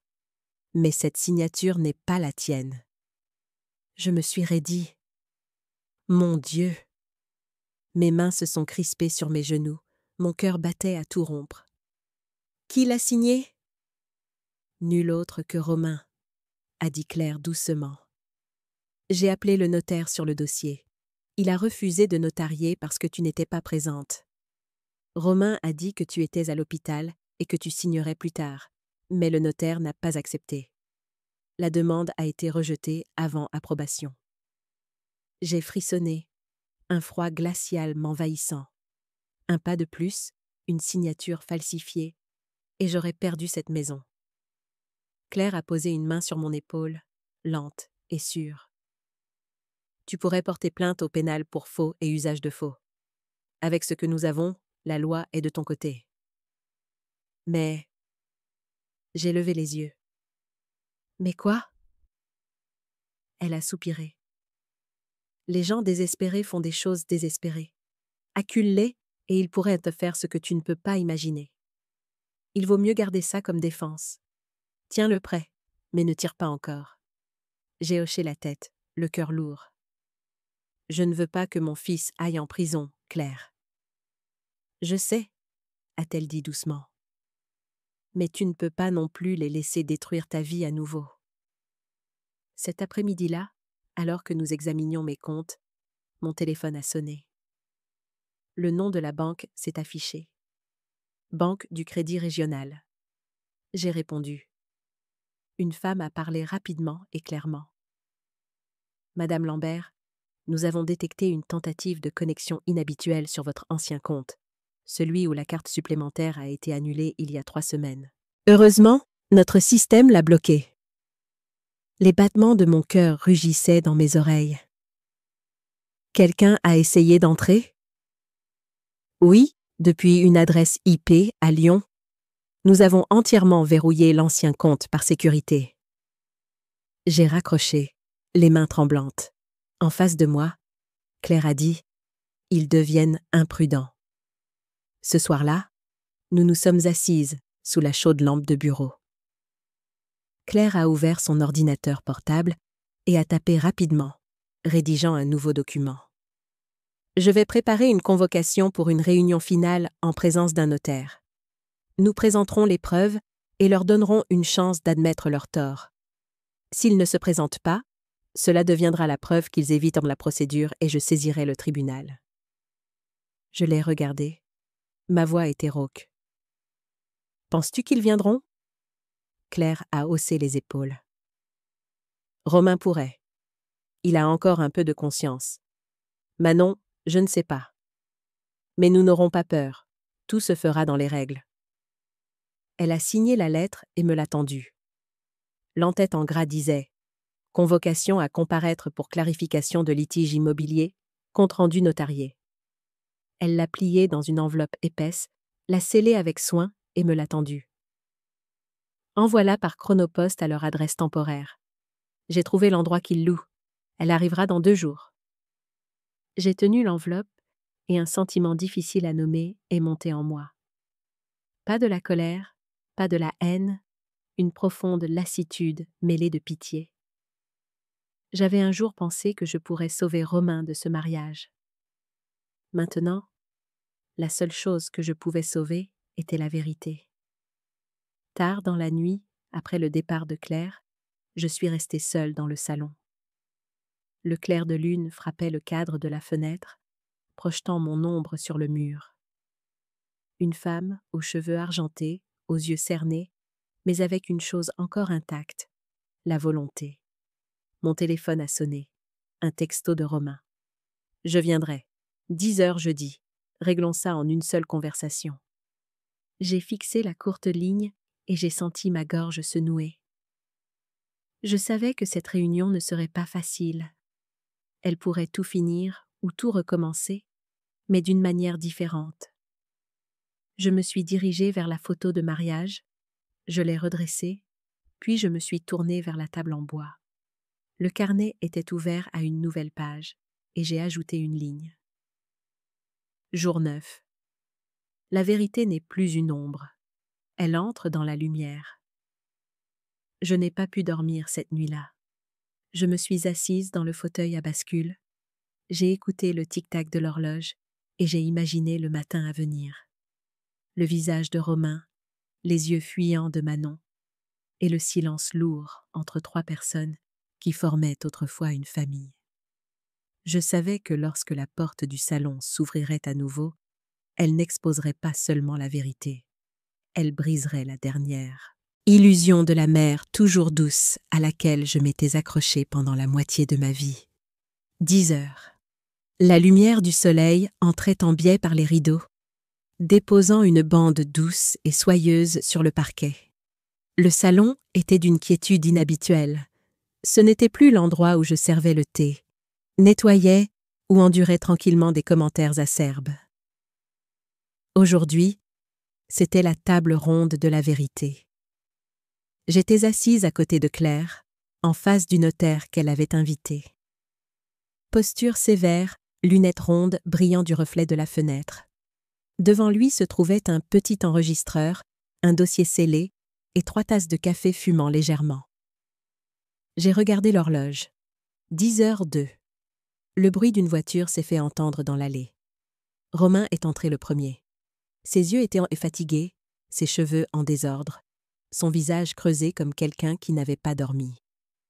Derrière lui est arrivé Manon, rapide et brusque, son manteau crème coûteux contrastant avec son expression rigide. Je me suis levée et j'ai hoché la tête en guise de salut. Personne n'a parlé.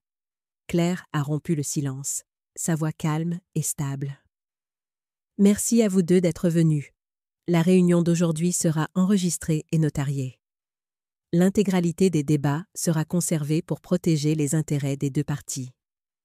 Le notaire a hoché la tête et a appuyé sur un bouton, un bip doux.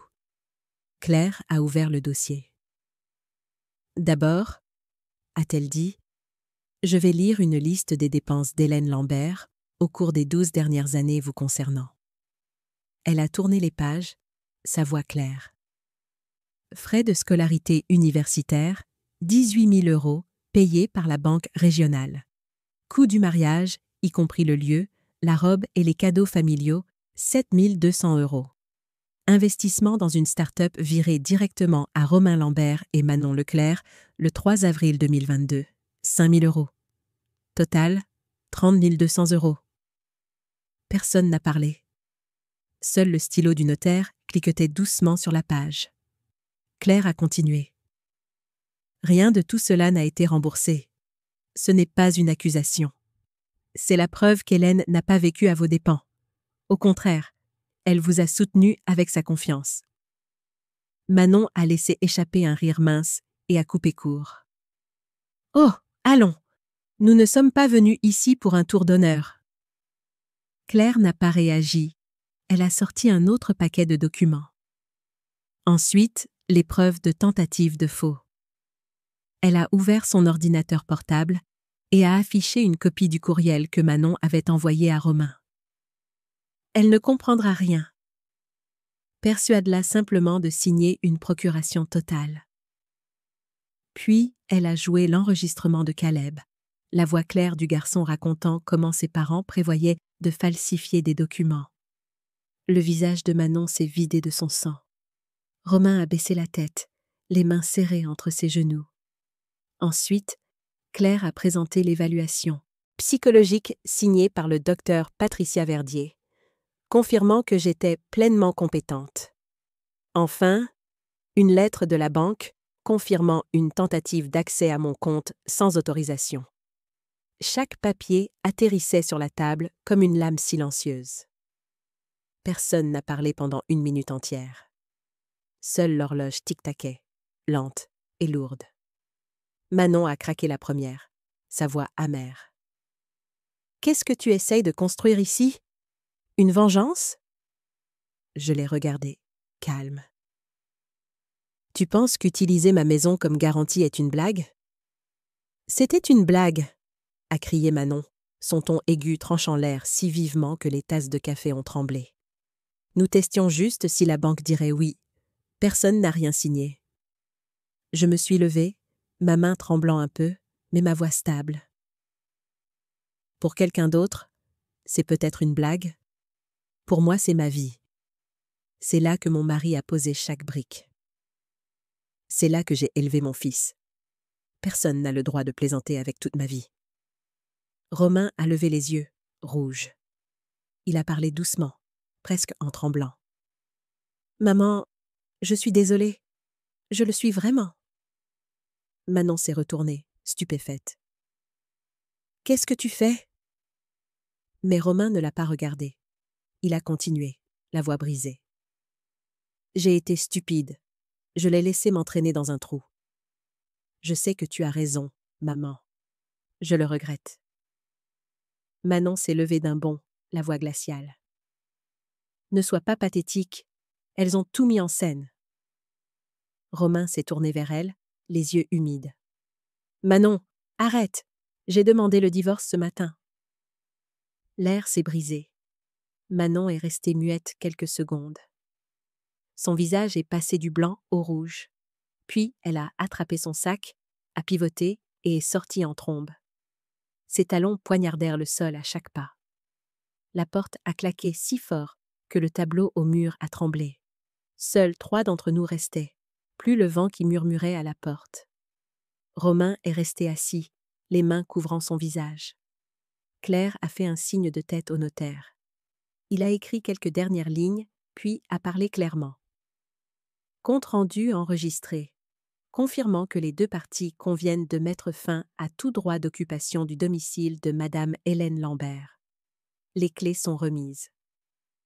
Romain a ouvert son sac, a sorti le vieux trousseau de clés et l'a posé au centre de la table. Le métal a heurté le bois avec un clic sec. J'ai fixé ces clés pendant un long moment. Chacune avait un jour ouvert la jeunesse, ouvert la confiance, et maintenant fermait toutes les illusions. Je me suis approchée et j'ai posé une main sur l'épaule de mon fils. « Romain, je te pardonne. Mais pardonner ne veut pas dire oublier. Je ne laisserai plus jamais personne, pas même toi, franchir cette ligne. » Il a relevé la tête, les larmes coulant, l'enfant qu'il avait été se révélant dans la pénombre. « Je comprends. Je veux juste que tu sois en paix. » J'ai hoché la tête doucement. Plus de colère.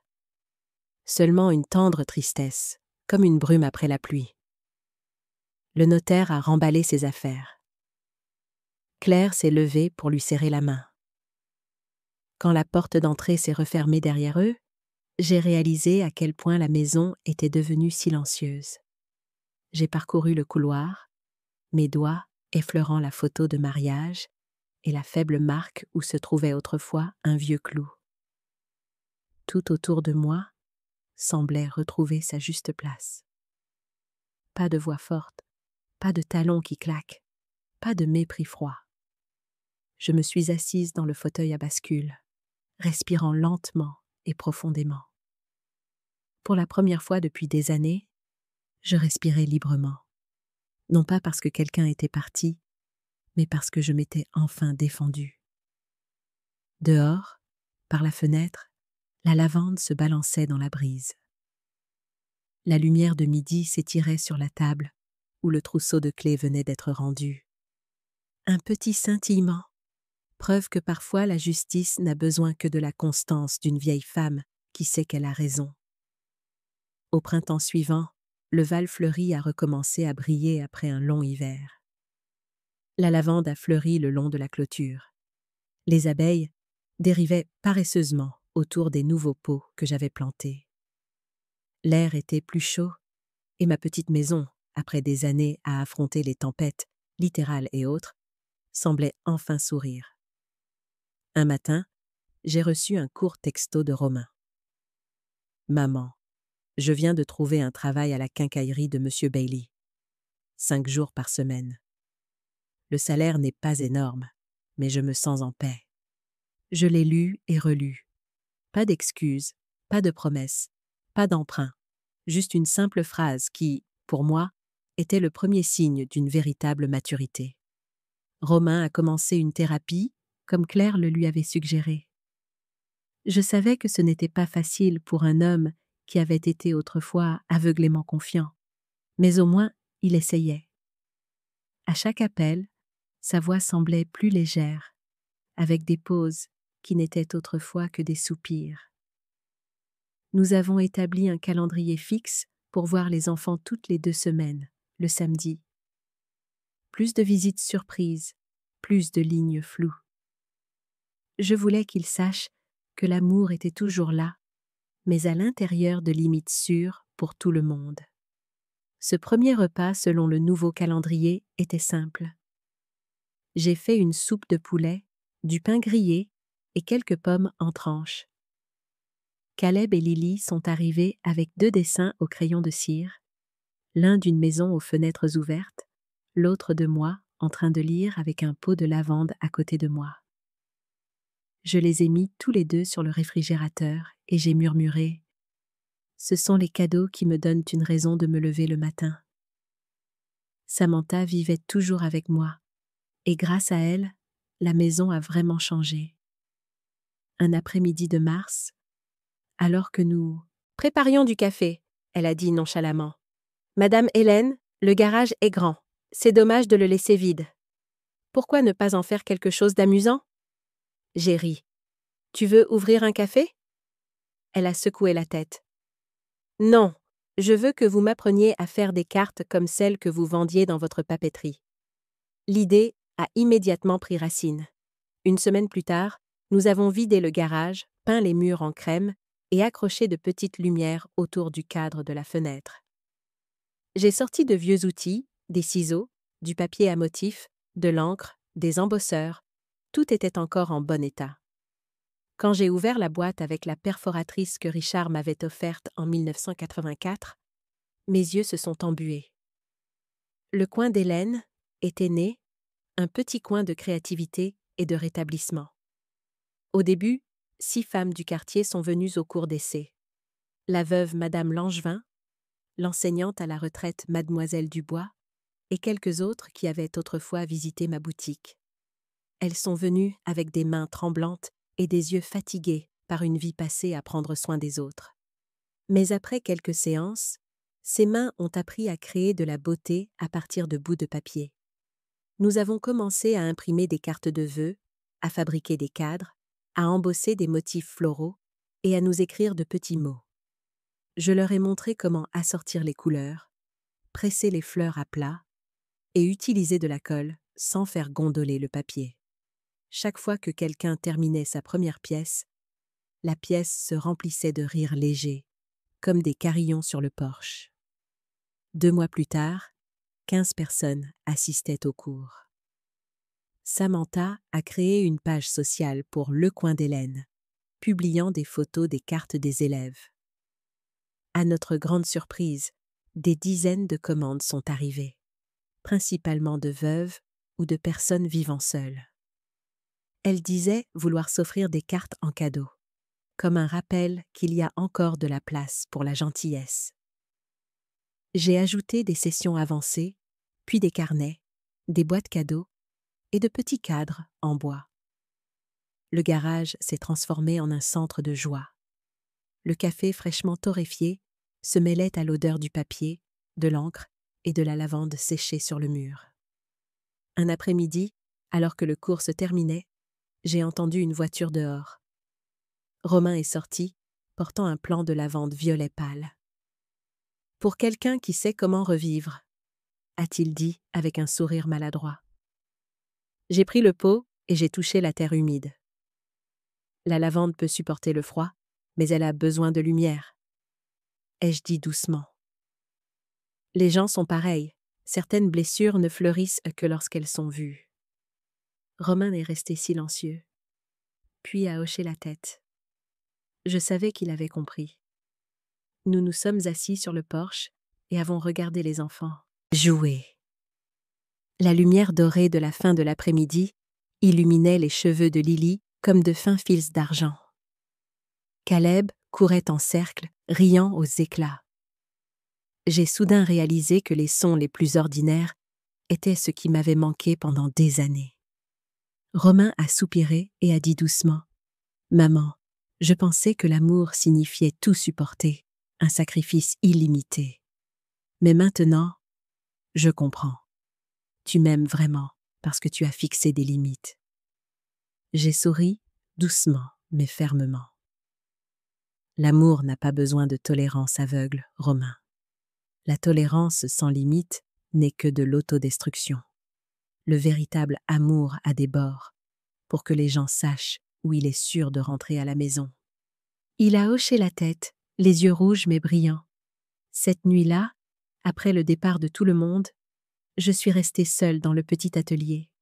Sous la lampe, des cartes finies séchaient en piles bien ordonnées, chacune avec une courte phrase que j'avais écrite à la main.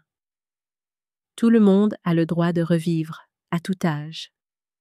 J'ai accroché la phrase au mur, à côté de notre vieille photo de mariage. Puis j'ai reculé et j'ai regardé autour de moi. La maison abritait maintenant des sons simples. Un stylo qui gratte, de l'eau qui bout, le rire doux de Samantha dans la cuisine. Dans le mélange de café et de lavande, je savais que la vraie vie était revenue. Pas la vie d'une femme oubliée, la vie de quelqu'un qui a choisi de se lever, de nettoyer le passé et de planter son propre printemps. Une année s'est écoulée depuis que ce salon fut un champ de bataille pour la vérité. Maintenant, chaque matin sur le porche, je ne voyais que les douces couleurs de la vie. Le jardin était en fleurs. Lavande, marguerite sauvage, rosier grimpant et les pots de lavande que Romain avait apportés l'année dernière. Le parfum flottait dans la brise à travers chaque fenêtre, se joignant au gazouillis des moineaux le long de la clôture blanche. La maison avait changé, mais les personnes à l'intérieur avaient changé encore plus. Le coin d'Hélène affichait complet. J'ai ajouté 2 sessions en soirée par semaine pour les personnes qui sortaient du travail, principalement des femmes d'âge moyen, des veuves, des personnes récemment licenciées, ou simplement des gens qui avaient un besoin d'un endroit pour s'asseoir et respirer. Elles venaient avec des boîtes de marqueurs, des bouts de papier et des blessures secrètes. Je ne posais pas de questions sur le passé. Je disais seulement : ici, nous n'avons pas besoin d'être parfaites. Nous avons seulement besoin d'être honnêtes. 6 mois plus tard, il y avait une liste d'attente. Certains jours, en voyant la file de vélos et de voitures devant, je riais. Qui aurait deviné qu'un garage vide deviendrait un endroit où les femmes se retrouvent avec des ciseaux, du papier et un café du soir ? Samantha, qui a vécu avec moi tout ce temps, a obtenu son diplôme d'infirmière. Elle est arrivée avec un bouquet de tulipes rouges et un sourire éclatant. « Vous savez, a-t-elle dit, chaque fois que l'hôpital devient intense, je pense à l'odeur du papier dans l'atelier. Ça me rappelle que la guérison, ce n'est pas seulement des médicaments, c'est de la patience. Je l'ai regardé, fière, comme si je voyais un morceau de ma jeunesse revivre à travers quelqu'un d'autre. Romain était différent maintenant. Il a remboursé ses dettes, travaillait régulièrement à la quincaillerie locale et participait à un groupe de soutien hebdomadaire.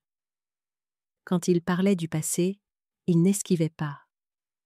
Un après-midi, il a amené les enfants, s'est assis sur le porche et a dit doucement « Maman, le divorce est final. Manon a quitté la ville. Elle veut vivre dans une autre région. » J'ai simplement hoché la tête. Pas de jubilation, pas d'amertume, juste un point final tranquille à un vieux chapitre. J'ai versé du thé, lui ai glissé une tasse, et nous sommes restés assis, sans avoir besoin de mots, écoutant le vent passer dans le jardin. Caleb et Lily ont grandi vite. Un jour, Lily a accouru avec un dessin au crayon, une maison remplie de lumière, une femme aux cheveux argentés dans un fauteuil à bascule au milieu du jardin. « Je t'ai dessiné, a-t-elle dit, parce que tu es la gardienne de la lumière. » Je l'ai serré dans mes bras. Le crayon a taché ma chemise et je n'ai pas pris la peine de l'essuyer. Quant à Caleb, lors d'un entretien scolaire, lorsqu'on lui a demandé « Qui est la personne la plus courageuse que tu connaisses ?» il a répondu « Ma grand-mère !» Elle s'est levée quand tout le monde lui disait de se taire. Quand l'enseignante m'a envoyé la transcription, j'ai pleuré de joie et de douleur. Le courage, ai-je pensé, c'est parfois juste dire non quand tout le monde s'attend à ce que vous hochiez la tête. Le matin, je lisais le journal sur le porche et je regardais l'atelier se préparer pour de nouvelles arrivées. Sur le mur du garage, j'ai accroché une petite plaque en bois gravée à la main. Hélène, la femme qui a reconquis sa maison et elle-même. Chaque fois que je la voyais, je souriais. Non par orgueil, mais en sachant que j'avais traversé tout ça sans perdre ma dignité. J'ai réalisé que le bonheur n'est pas dans les années passées. Les sacrifices, les blessures, l'attachement à ce qui est perdu. Le bonheur est dans le droit de vivre honnêtement, de respirer librement, d'aimer librement et de redéfinir les limites de la gentillesse. En mai, j'ai écrit une lettre à la main à chaque voisin. Ce samedi, le coin d'Hélène ouvre ses portes à quiconque veut un nouveau départ, que vous ayez 30 ou 70 ans. Nous ne sommes pas là pour nous enrichir. Nous sommes là pour nous souvenir que nos mains peuvent encore créer quelque chose de beau. Ce jour-là, plus de gens sont venus que prévu. Une femme de 80 ans a éclaté de rire en imprimant sa première carte. Les mains d'une jeune femme tremblaient alors qu'elle écrivait « Je suis assez ». J'ai regardé autour de moi et j'ai vu chaque regard s'illuminer, comme si quelque chose s'était ouvert. Et j'ai su que j'avais eu raison de ne pas laisser la peur définir le reste de ma vie. Cette nuit-là, après le départ de tout le monde, je suis restée assise seule. La brise apportait l'odeur de la lavande et le son de la guitare de Caleb depuis le bout de la rue. Sur la table, à côté des cartes qui séchaient encore, se trouvait une tasse de café chaud et le vieux fauteuil à bascule. J'ai fermé les yeux et j'ai senti les battements de mon cœur s'accorder avec ceux de la maison, stables et doux. Je me suis souvenu de tout. Les nuits d'humiliation, les affronts, les larmes sur les sols nus. Tout cela comme de la boue qui a été emportée. Ce qui restait était un jardin en fleurs et une femme qui n'avait plus peur de la perte. J'avais un jour pensé que ma vie s'était terminée à 72 ans. Mais il s'est avéré que c'est à ce moment-là que la graine de la liberté a commencé à germer. Finalement, j'ai appris quelque chose de simple. Quand une femme dit « assez », ce n'est pas une fin. C'est le début de la liberté. Et si vous êtes resté avec moi jusqu'à la toute fin, merci. Peut-être que mon histoire a touché un petit coin de votre cœur, un endroit qui a été blessé, qui est resté silencieux ou qui a été méprisé. Si c'est le cas, dites-moi d'où vous regardez. Chaque commentaire est une empreinte sur un chemin de guérison, un message que les gens croient encore au courage et à la dignité. Si vous pensez que cette histoire mérite d'être partagée, n'oubliez pas d'aimer ou de vous abonner pour que je puisse vous apporter plus d'histoires sur le vieillissement, sans abandonner, sur la liberté et sur la floraison tardive dans la vie. Merci de m'avoir écouté jusqu'au bout. Merci de me faire savoir que peu importe le nombre d'années qui passent, les cœurs aimants se retrouvent toujours.